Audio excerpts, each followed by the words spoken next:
Amados irmãos e irmãs, eu saúdo a todos vocês com a paz do Senhor. Eu sou o pastor Fábio Henrique e estou aqui hoje na companhia do professor Josione Bezerra para estudarmos juntos mais uma lição da Escola Bíblica Dominical dentro do programa EBD em Síntese Podcast.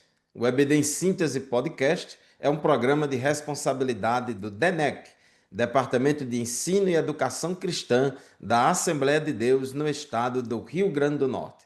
Professor Joseone, a paz do Senhor, seja muito bem-vindo. Pai do Senhor, pastor Fábio, obrigado. Junto para mais uma lição. Que o Senhor Jesus Cristo nos abençoe.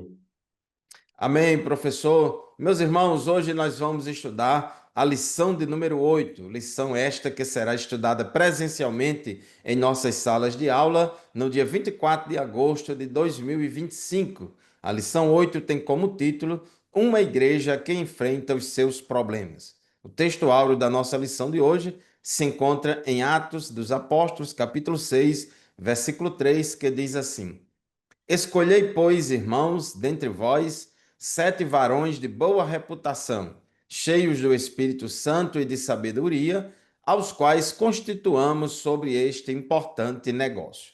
E a verdade prática declara o seguinte: uma igreja cheia da sabedoria do Espírito age sabiamente para resolver conflitos de relacionamentos. Professor Joseone, a nossa leitura bíblica em classe está em qual texto bíblico e quais são os objetivos da nossa lição de hoje? Amém. Nossa leitura bíblica em classe se encontra em Atos, capítulo 6, vai dos versículos do 1 ao versículo 7. E é uma leitura bastante maravilhosa, é bem prática a leitura bíblica em classe. Nossos objetivos, temos 3 pontos aqui importantes para ser observados. Nosso primeiro ponto é analisar as naturezas culturais e social dos conflitos enfrentados pela igreja primitiva e a sua relevância para a igreja atual. Olha que tema bastante importante. Nosso tópico 2 é explicar a importância da organização e da distribuição da função dentro da igreja para equilibrar as responsabilidades espirituais e também sociais.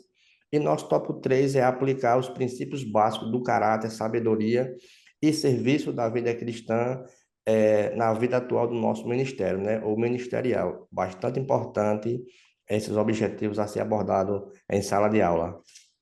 É verdade, meus irmãos, nós estamos estudando nesse trimestre lições bíblicas baseadas nos 15 primeiros capítulos de Atos dos Apóstolos, nos quais mostra como é que era a vida e o cotidiano da igreja em Jerusalém.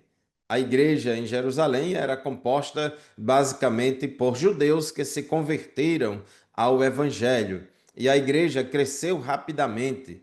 E com o aumento da igreja, com o aumento do número de membros e congregados, também aumentaram os problemas, porque onde tem gente, tem problemas, né? Onde tem pessoas, tem problemas, porque pessoas são falhas, pessoas são pecadoras, né?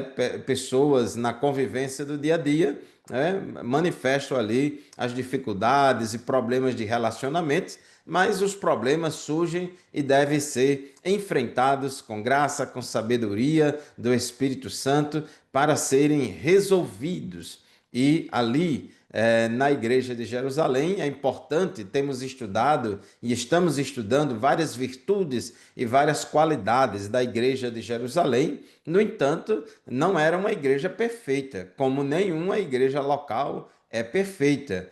Toda igreja local tem as suas falhas, as suas dificuldades e as suas limitações. E lá na igreja de Jerusalém estava havendo um problema, estava havendo uma dificuldade lá na distribuição dos alimentos, dos suprimentos, na distribuição de ajuda material para pessoas necessitadas, especialmente viúvas que passavam por necessidades, né? E naquele trabalho de assistência social às viúvas estava havendo discriminação, estava havendo um problema porque, como diz Atos dos Apóstolos, capítulo 6, versículo 1, naqueles dias, aumentando o número dos discípulos, houve murmuração dos helenistas contra os hebreus, porque as viúvas deles estavam sendo esquecidas na distribuição diária.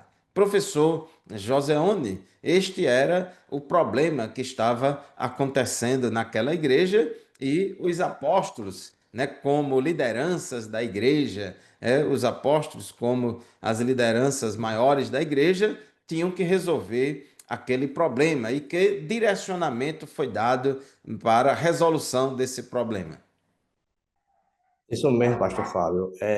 Quando nós viajamos para outro local, outra cidade, outro país, por exemplo, nós temos que se acostumar com os costumes daquela cidade, daquele país. Por exemplo, na igreja primitiva também, após o seu surgimento, o seu crescimento, foi do mesmo modo.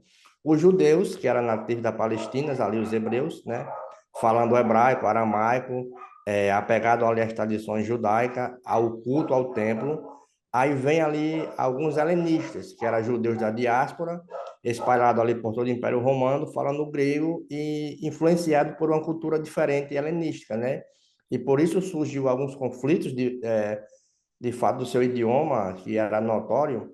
Então, o idioma foi um fator principal ali para a separação, a junção desse conflito, né? Porque o grego era uma língua franca do Império Romano, os judeus, eles falavam no cotidiano, que era a língua bem litúrgica daquela época, e a comunidade cristã compartilhava esses recursos, né? E tinha que ter uma organização na distribuição diária para as necessidades, especialmente para as viúvas. Então, a negligência ali das viúvas helenísticas, que até por não entender a cultura, também possivelmente, né, por falhas ali da iniciativa, ou até também podia juntar um preconceito ali válido, né, naquela ocasião. Então, provocou murmuração, que o termo ali denota uma queixa, uma insatisfação, e era crescente e era notório ali para aquelas pessoas, né? Então, vale destacar que esse conflito não surgiu por uma perseguição externa, mas de que das tensões internas que ameaçavam eliminar a unidade da igreja. E isso é um ponto importante para frisar em sala de aula. É verdade, meus irmãos, havia uma barreira linguística e cultural entre judeus que falavam hebraico ou aramaico e que viviam ali na Judéia, que vivia ali em Israel, com uma minoria de judeus helenistas ou judeus de fala grega, como bem disse o professor Joseone, judeus da diáspora. E esses judeus de fala grega eram minoria na igreja. E os judeus que falavam hebraico e que moravam já há muito tempo ali em Jerusalém, que estavam bem mais aculturados à cultura ali de Jerusalém, eram maioria. E essa maioria estava tratando essa minoria com discriminação. Então, na ajuda, na distribuição da ajuda cotidiana, houve essa discriminação. As viúvas, né, de fala grega estavam sendo esquecidas na distribuição diária, então houve essa reclamação, houve esse problema foi levado aos apóstolos e aí os apóstolos deram um direcionamento para resolver esse problema, porque isso era uma ameaça à unidade da igreja, e a unidade da igreja não pode ser ameaçada por conflito de qualquer natureza. O tópico 1.2 da nossa lição fala de conflitos de natureza social. Justamente é o que nós falamos que está em Atos 6:1. As viúvas de fala grega estavam sendo desprezadas no ministério cotidiano. Então, isso era um problema social dentro da comunidade cristã. Elas estavam sendo negligenciadas. Então, fica em evidência que a igreja não é só um organismo, mas a igreja também é uma organização composta de pessoas de carne e osso, pessoas falhas, que têm as suas necessidades materiais diárias, sociais, etc. E a igreja não é só espírito, nós somos o ser humano, corpo, alma e espírito. Então, a igreja tem essa esfera espiritual, mas também social. E era nessa parte social que estava havendo esse problema e precisava de uma atenção, precisava de um cuidado. Professor Josione, o tópico 1.3 tem uma pergunta aqui: qual é a prioridade da igreja? Cuidar da esfera espiritual e negligenciar a social? Como é que é isso? Ou ambas devem ser tratadas devidamente? É importante que esse ponto de Isaías capítulo 58 ele vai ali no texto base, ele diz soltar as ligaduras da impiedade, ele vai denunciar ali o jejum, que era hipócrita, né? O que buscava a Deus por rituais, mas negligenciavam a prática que era principalmente a justiça social. Então Deus, ele define aqui, para soltar as ligaduras, e um ponto importante, Jesus no discurso ali escatológico de Mateus, no capítulo 25, nos versículos do 35 ao 38, ele apresenta ali um juízo final baseado em atos concretos de amor, de quê? Dar de comer ao faminto, de vestir o que estava nu, visitar os enfermos e o preso. Então, essa passagem, ela não anula ali a justificativa pela fé, mas ela evidencia ali uma fé genuína. Então, eu tenho que ter em obras e compaixão. E é tanto que um livro que eu acho bastante importante de John Stott, ele mostra um amor espiritual, né? Que a igreja primitiva, quando a gente lê na leitura bíblica em classe, no capítulo 6, ela não separava o serviço espiritual e o social, né? Mas como compartimentos isolados, eles isolavam. E isso que era prejudicial. Era um serviço espiritual e o outro era social. Mas o mesmo termo que é usado aqui, como diaconia, que nós vamos ver ali na frente, era usado tanto para a pregação, que está lá em Atos capítulo 20, versículo 24, quando o apóstolo Paulo está na sua segunda viagem missionária, quanto também para assistência social aos necessitados. Então, essa palavra serve tanto para a diaconia, para a pregação, quanto para o necessitado. O mais importante, pastor Fábio, que mostrando que ambos faziam parte do mesmo chamado, tanto o lado espiritual como o lado social. É interessante notar que qual era a prioridade ali? Prioridade era buscar o reino de Deus. Então, não significa a exclusão das outras coisas. Pelo contrário, Jesus, quando falou em Mateus, não disse estas coisas, disse essas coisas. Nos versículos anteriores, era justamente ajudar as pessoas, que era de ordem importante, para manter esse equilíbrio. E lá em Isaías 58, ele mostra ali uma imagem de libertar alguém de correntes físicas e sociais, implicando ali uma ação correta e que fosse de uma libertação completa. E isso que é importante enfatizar nesse ponto. Então, a Bíblia, ela não nos permite escolher entre a evangelização e a ação social. Devemos firmar ambas, e ambas são importantes. Não apenas um ou outro, mas os dois estão ligados ao mesmo assunto. Meus irmãos, a Bíblia diz que todos os mandamentos se resumem em dois: amar a Deus sobre todas as coisas e o próximo como a si mesmo. A prática da bondade, o exercício da bondade, é uma das formas de demonstrar amor ao próximo. Inclusive, uma das 9 virtudes do fruto do Espírito é a bondade. E a Bíblia diz que devemos fazer o bem a todos, mas principalmente aos domésticos da fé, aos irmãos que no dia a dia convivem conosco na igreja e sempre tem muitos necessitados convivendo conosco no dia a dia na casa do Senhor. Então a Bíblia manda que a gente faça o bem a todos, mas principalmente aos domésticos da fé. Então não tem como a gente esquecer esse lado social. Não podemos jamais esquecer esse lado social. Inclusive, os profetas do Antigo Testamento, quando denunciavam o pecado de Israel, eles não denunciavam apenas a idolatria, pecados de depravação sexual, feitiçaria e outros tipos de pecado, mas também denunciavam pecados sociais. Isaías capítulo 1, versículo 16 e 17, por exemplo, Isaías diz: lavem-se e purifiquem-se, tirem da minha presença a maldade dos seus atos, parem de fazer o mal, aprendam a fazer o bem, busquem a justiça, repreendam o opressor, garantam o direito dos órfãos, defendam a causa das viúvas. Então, nós vemos aqui que os profetas, né, o profetismo hebraico, né, no Antigo Testamento, ele denunciava não somente pecados morais, pecados contra Deus, mas também pecados sociais. 1 João capítulo 3, versículo 17 e 18, João diz: Ora, se alguém possui recursos deste mundo e vê seu irmão passar necessidade, mas fecha o coração para essa pessoa, como pode permanecer nele o amor de Deus? Filhinhos, não amemos de palavra, nem da boca para fora, mas de fato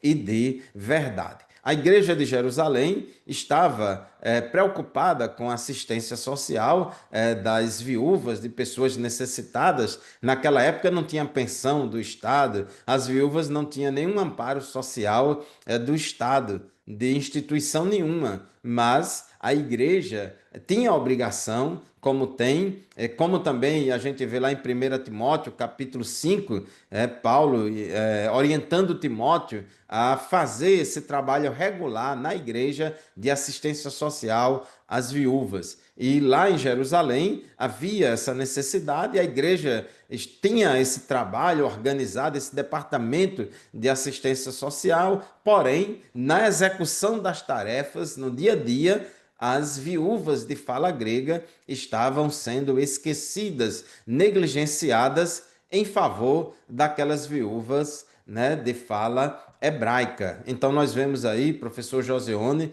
uma falha muito grave, um pecado de discriminação, e ali os apóstolos receberam aquela reclamação e eles foram resolver esse problema. E ali houve, como diz o tópico 2 da nossa lição, a delegação de tarefas. Foi aí onde surgiu o diaconato. Então, o que é que a gente pode comentar aqui sobre esse tópico 2.1, o ministério da oração e da palavra?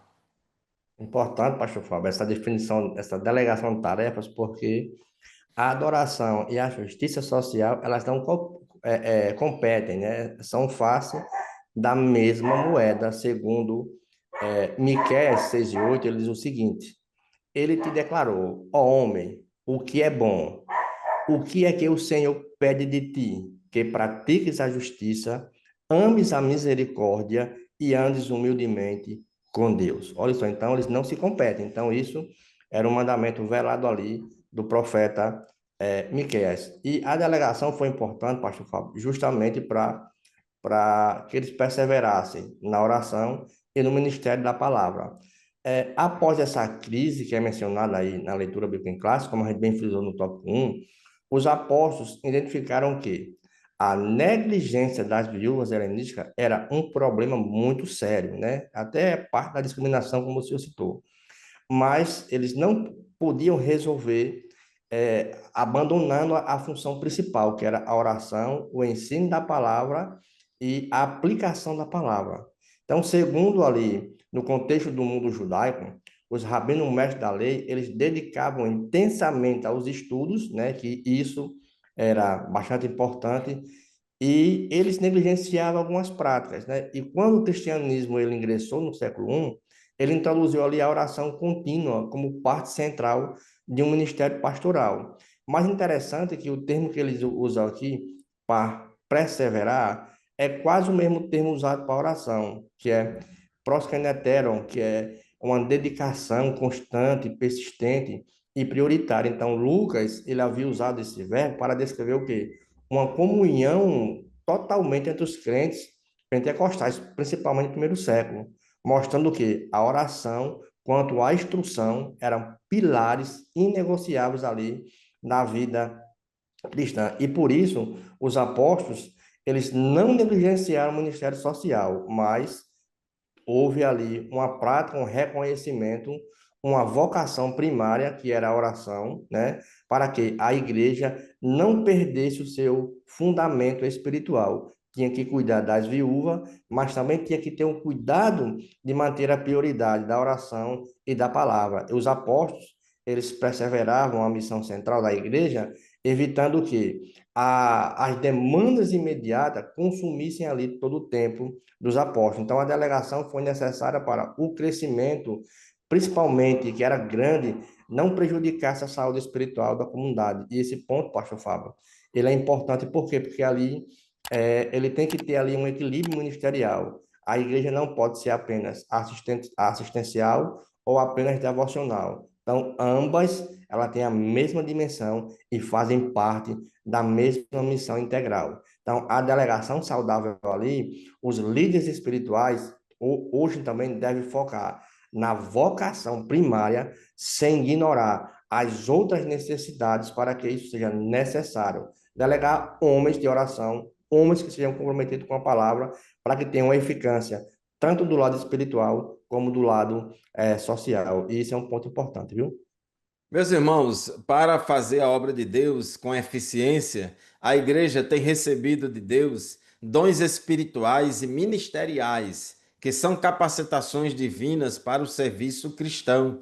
E dentre os muitos dons, existem os dons ministeriais de liderança, como apóstolos, profetas, evangelistas, pastores, mestres, dom de governar, dom de administrar. Existem outros dons ministeriais também, como o dom de servir, o dom de exercer misericórdia, etc. Então, existem diferentes dons e uma pessoa só, ela não acumula todos os dons. Deus não deu todos os dons a uma pessoa só.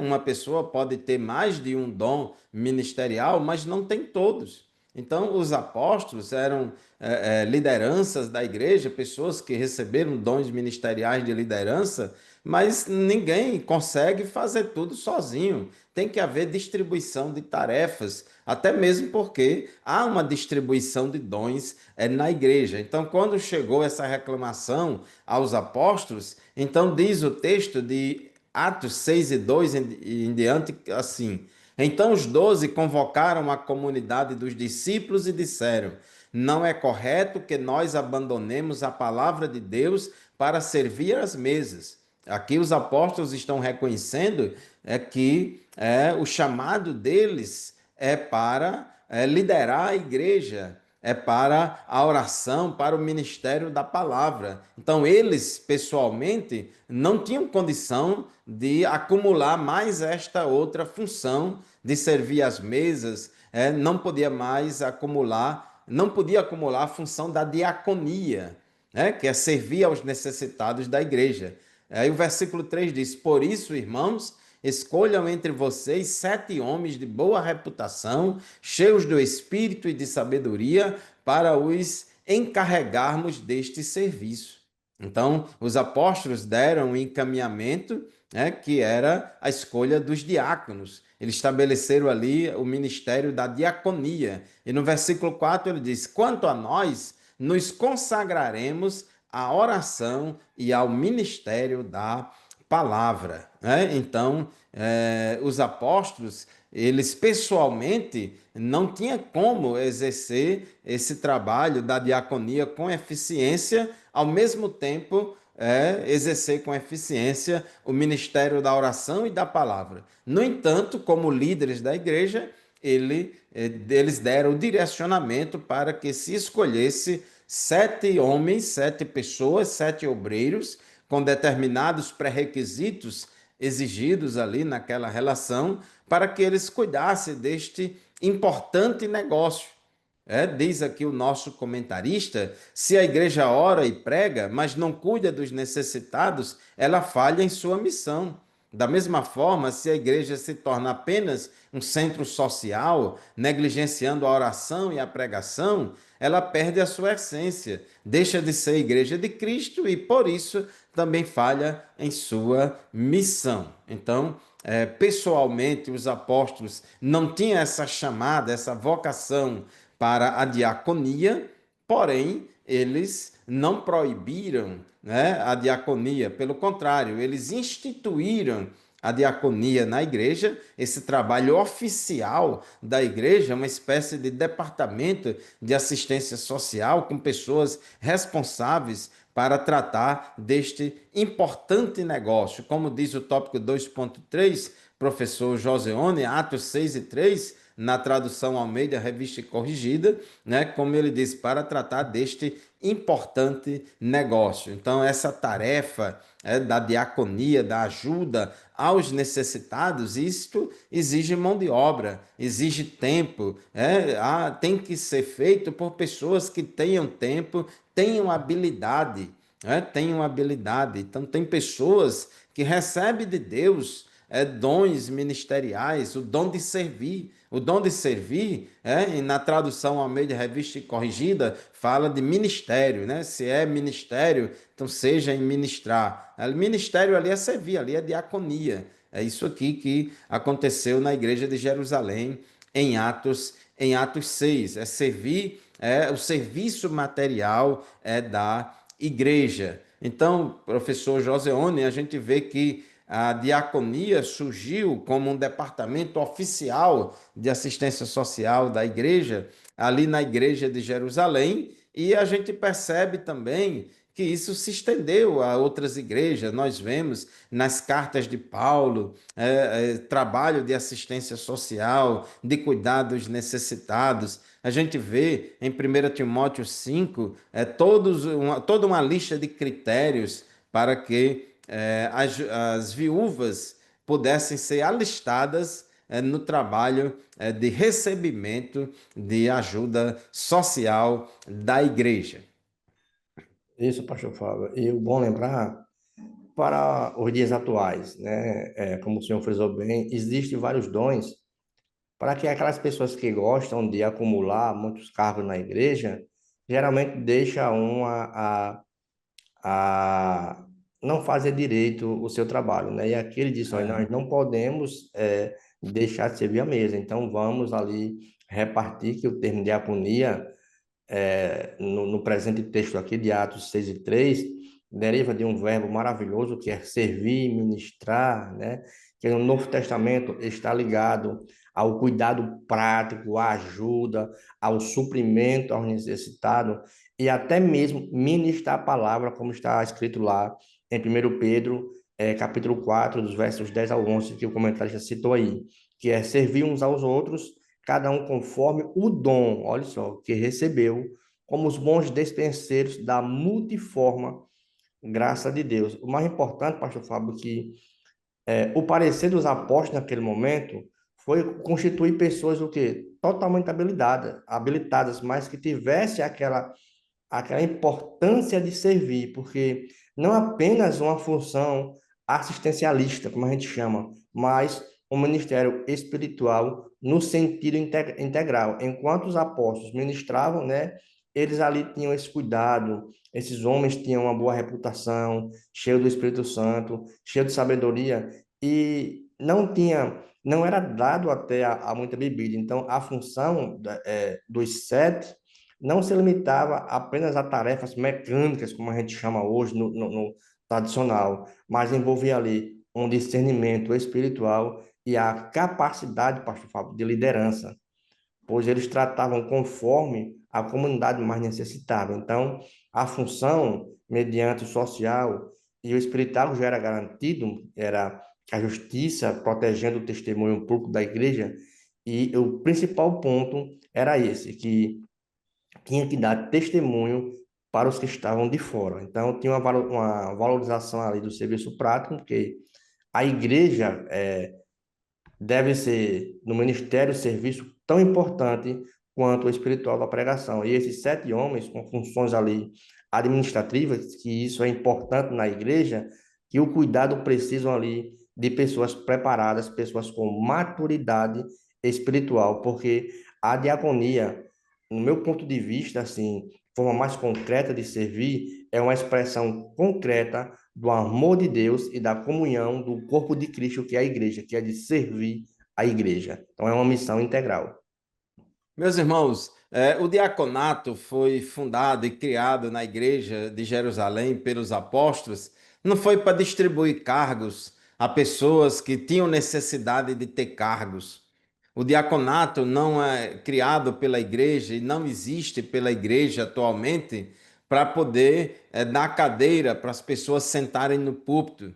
Pelo contrário, o diácono, ele deve estar atento às necessidades materiais da igreja, no seu dia a dia e também durante a realização do culto. A função primordial do diácono não é o trabalho espiritual, é o trabalho material. Mas isso também não significa que Deus não possa usar diáconos para algum serviço espiritual. É o que nós vemos, por exemplo, no caso de Filipe.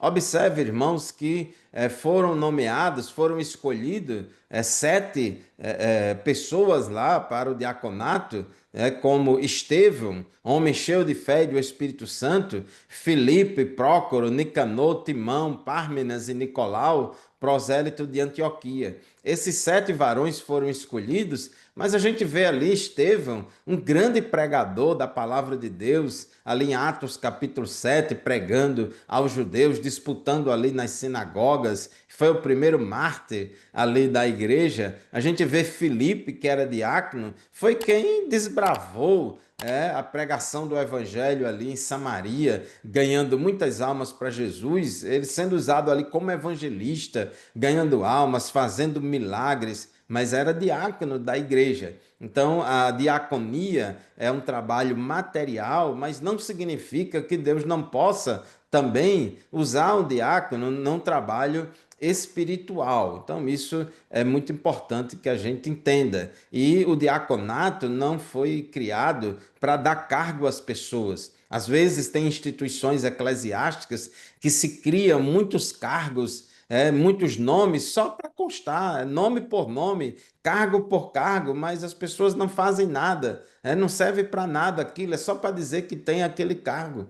Mas a diaconia na igreja é uma função, não é um cargo, não é um nome, não é uma posição hierárquica, não é um título, mas é uma função, é um serviço, é um trabalho. Agora, é um trabalho material, porém, as qualificações, tem muitas qualificações de caráter e qualificações espirituais. Por exemplo, aqui em Atos 6 e 3, já entrando aqui no tópico 3 da nossa lição, não é sete pessoas quaisquer que devem ser, que foram indicadas ao diaconato ali na igreja de Jerusalém. Os apóstolos disseram: irmãos, vocês escolham aí sete homens.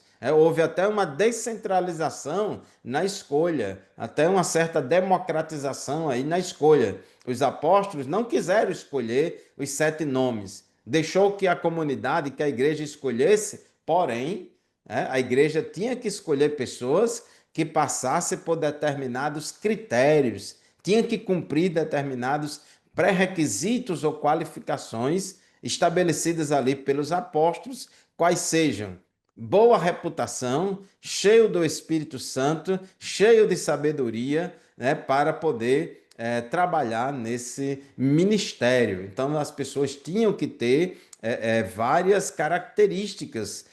E aqui é importante a gente fazer uma diferença, professor Joseone, entre reputação e caráter. Caráter é aquilo que nós verdadeiramente somos. Isso. Caráter é todo o conjunto de características boas ou ruins que Deus enxerga em nós. Então, isso é o nosso caráter, é o que realmente somos, é que Deus vê e enxerga em nós. E reputação é o que as pessoas enxergam em nós. Reputação é o que as pessoas observam e enxergam na nossa vida. Porque é importante, irmãos, que a nossa reputação seja boa. Diz aqui, em Atos 6 e 3, que era importante que esses homens fossem homens de boa reputação, né? Sejam homens de boa reputação. E, assim, a reputação tem que estar de acordo com o caráter. Caráter bom, reputação boa. Caráter mau, reputação má. Infelizmente, tem pessoas que maquiam demais as coisas. Infelizmente, tem pessoas que têm um mau caráter, pessoas que são mau caráter, mas têm uma reputação boa, porque são hipócritas, conseguem enganar, e assim elas são bem vistas pelos outros, porém são pessoas de péssimo caráter. Mas o que Deus quer dos obreiros, não somente dos diáconos, mas de todos os obreiros, é que todos nós tenhamos bom caráter e boa reputação, ou seja, árvore boa produzindo bons frutos. E quando a gente vê Atos 6 e 3, com 1 Timóteo capítulo 3, a gente vê várias características ou qualificações exigidas para o diaconato.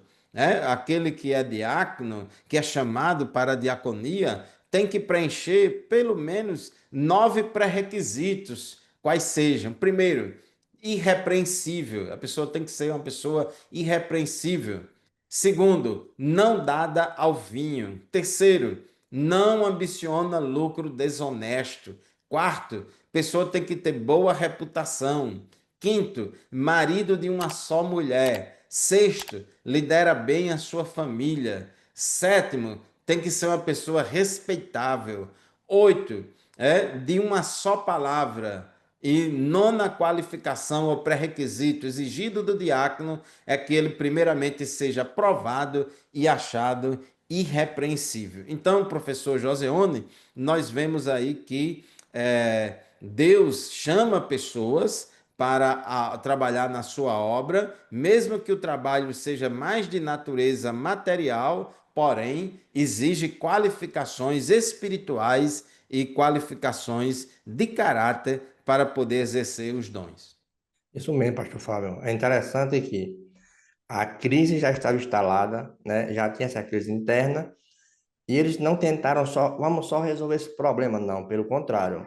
Primeiramente, vamos ver a qualidade espiritual e moral daqueles que serviriam, né? Que era um critério para ser estabelecido. Como o senhor já citou vários, que até no livro do Senhor, o senhor cita. Boa reputação, cheio do Espírito Santo, sabedoria. Então, isso demonstra o início de uma liderança eclesiástica, que boa reputação, que o senhor já deu a diferença, é literalmente dar testemunho. E quando a gente dá testemunho, a gente é atestado por outros, que no contexto, mas na conexão mais profunda, é testemunha, sugere uma vida coerente, a boa-fé, mesmo sob provação. Porque o que está em jogo, pastor Fábio, não é simplesmente encontrar um capazes de administrar recursos, mas homens cuja vida ele seja um testemunho vivo no Evangelho de Deus. E desses requisitos tinha a boa reputação, que reflete ali uma preocupação de quê? Do testemunho público da igreja. Isso que é importante. Mas não somente uma tarefa ali apresentada para humildes, pelo contrário, ele tinha que mostrar testemunho às pessoas. Por quê?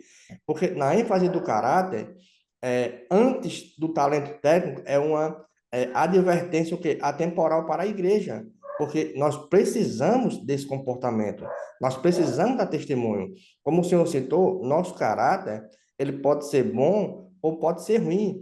E, biblicamente falando de reputação, é um reconhecimento externo de uma comunidade, de uma sociedade, de uma pessoa, que reflete como os outros percebam a nossa integridade.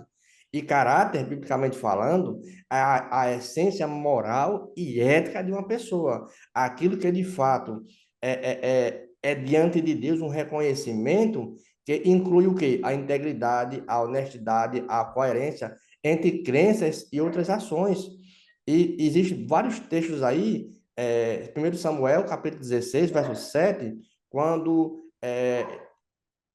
o profeta chega lá na casa do pai de Davi e diz, olha, eu disse, deixa eu logo, olha, o Senhor não olha para a aparência, não olha para o coração, mas o Senhor olha além do coração. Então, Deus ele avalia o caráter do homem. Lá em Provérbios, no capítulo 22, verso 1, ele diz, vale mais uma boa reputação do que grandes riquezas. O ser estimado é melhor do que prata e ouro. A reputação é valiosa, social, mas deve refletir um caráter sólido. E isso que é importante para os líderes da igreja, ter um caráter e uma boa reputação íntegro, que busca ali valorizar a noiva, que é a igreja de Deus. Observe, irmãos, que na igreja de Jerusalém estava tendo trabalho de arrecadação de alimentos, de donativos e de bens para ajudar as viúvas necessitadas. Existia o trabalho, vamos dizer assim, de assistência social, porém, na execução desse trabalho estava acontecendo vários problemas, que era de discriminação contra as viúvas de fala grega. Então, as pessoas que estavam cuidando desse importante negócio na igreja estavam fazendo mal feito, cometendo esse pecado de discriminação. Então, na escolha dos diáconos para tomar de conta desse serviço, por isso que a Bíblia exige que essas pessoas sejam pessoas de confiança, pessoas íntegras e de confiança. Daí a importância aí dessas características, dessas 9 características que nós falamos, principalmente da pessoa ser irrepreensível, ser uma pessoa respeitável e ser uma pessoa de boa reputação. Como é que o povo da igreja vai ter confiança em entregar bens para diáconos distribuírem aos necessitados da igreja, se esses diáconos têm uma vida repreensível, que toda hora estão cometendo falhas que precisam ser chamado a atenção? Como é que as pessoas vão doar alimentos para assistência social da igreja se esses homens que cuidam desses alimentos não são pessoas que merecem respeito, não são pessoas respeitáveis, né? Não são pessoas que têm boa reputação, são pessoas de mau testemunho, então isso vai fracassar. Então é importante. O comentarista, que no final do tópico 3.1, ele diz que se para aqueles que se dedicariam apenas em servir às mesas, isto é, os diáconos, era exigido boa reputação, então quer dizer dos pastores que cuidam de todo o rebanho. E aí, quando você vai lá para Tito, capítulo 1, 1 Timóteo, capítulo 3, você vê que dos pastores são exigidos muito mais qualificações do que essas. A exigência é muito maior. Tópico 3.2, já partindo aí para o final da nossa lição de hoje, diz o nosso comentarista que essas pessoas encarregadas da diaconia deveriam ser pessoas cheias do Espírito Santo e de sabedoria. Ser cheio de sabedoria é muito importante para lidar com todas essas questões no dia a dia. E chama atenção, professor Joseone, sobre essa pré-requisito de ser cheio do Espírito Santo. E aqui em Atos dos Apóstolos, ser cheio do Espírito Santo significa ser batizado no Espírito Santo. Observe que é uma exigência espiritual, uma qualificação espiritual exigida para exercer um trabalho material. E aqui o comentarista diz uma coisa muito importante: é possível uma pessoa ser ortodoxa, eticamente irrepreensível, contudo, não ser quebrantada e nem possuir fervor espiritual. Da mesma forma, é possível uma pessoa exercitar os dons espirituais, contudo, não ter sabedoria nenhuma. Uma coisa não pode funcionar sem a outra. Professor Joseone, as suas considerações finais antes de encerrarmos a lição de hoje. Pastor Fábio, lição muito boa. Vai de encontro com o que estamos falhando hoje na atualidade, né? Que precisamos desses novos requisitos aí para tanto administrar como para o nosso lado espiritual. E um dos requisitos importantes é reputação, cheio do Espírito Santo e dar bom testemunho, né? Isso hoje ainda está em voga e é muito importante para nossos obreiros de hoje entender esse requisito que é primordial para a comunidade cristã, que é a Igreja de Cristo. Muito obrigado, Pastor Fábio. Mais uma aula maravilhosa. Que o Senhor nos ajude a compartilhar esses ensinos aí com nossos irmãos em salas de aula e que eles possam aprender a necessidade de formar bons obreiros em diante, em nome de Jesus. Amém, professor Joseone. Meus irmãos, na conclusão da nossa lição, o nosso comentarista diz assim: a igreja espiritual é também social. Devemos nos dedicar tanto ao ministério da oração e pregação, como também a assistência aos mais necessitados. A igreja que cuida da alma também deve cuidar do corpo. Deus não é glorificado na desgraça de ninguém. Se há um necessitado em nosso meio, e há, devemos considerar os princípios bíblicos ensinados nessa passagem das Escrituras para alcançá-lo. Meus irmãos, chegamos ao final de mais um programa EBD em Síntese Podcast. Agradecemos a Deus por esta oportunidade, agradecemos ao DENEC, agradecemos a você, professor Joseone, pela companhia no programa EBD em Síntese Podcast e também agradecemos a todos os nossos ouvintes e todos os nossos internautas que nos acompanham semanalmente neste programa. Lembre-se, este programa e nenhum outro substitui a aula presencial da qual participamos lá na nossa classe da Escola Bíblica Dominical, na nossa congregação. Muito obrigado pela audiência, a paz do Senhor e até o próximo programa, se Deus quiser. Paz do Amém. Senhor. Patinho, pastor Fábio.